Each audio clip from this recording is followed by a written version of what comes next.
કેરીની કેટલી સુગંધ બહુ મસ્ત આવે છે. તો મિત્રો આપણે કહેવત છે ને કે ગાંવ બસાની લૂંટેરે આ ગઈ. તો તમે જોઈ શકો છો આ ભાઈ. તમે બાપુ આગળ આવો ને, મારે કેરી ખાવી છે. કેરી આવી છે ઘરમાં બસ.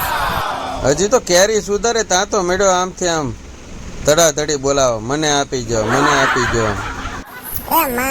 એ माँ मुझे केरी देना. ए माँ.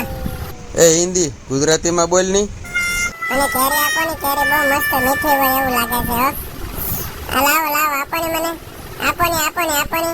એટલે આને પાછી કોઈ શાંતિ નહીં હોય, ઘડીક શાંતિ રાખ ને આપે હવે. અરે પણ એ માં, કેરી આપો ને હવે. પછી તમે છોકરા ખોલજો, મને કેરી આપજો ને પેલા.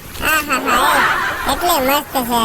મને તો અમૃત જેવું લાગે. વા આ અમૃત જ છે, કેરી નથી, અમૃત છે.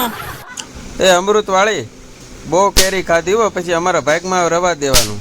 લો સેકન્ડ ને લો આઈફાઈ. જોતો ખાવું હોય એટલે નાટક કેવા કરે. સેકન્ડ ને આઈફોન એવું બધું ચાલુ કરી દે લે. બાપુ છે ને, મને એવું લાગે કેરી ખાવા નહીં દેવો.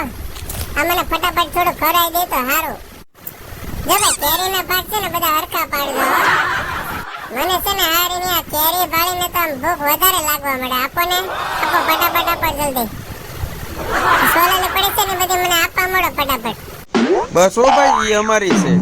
હવે તારે બધી કેરી નથી ખાઈ જવાની, જેટલી ભાઈ એટલી ખાઈ ગયા. વાહ એ બાપુ, મારા ભાગની તો મને ખાવા દો. એ માં, મુझे दो ना કેરી. એ માં, આપો ને. એવું કરો, આપો ને. એ માં, કેરી દો ના.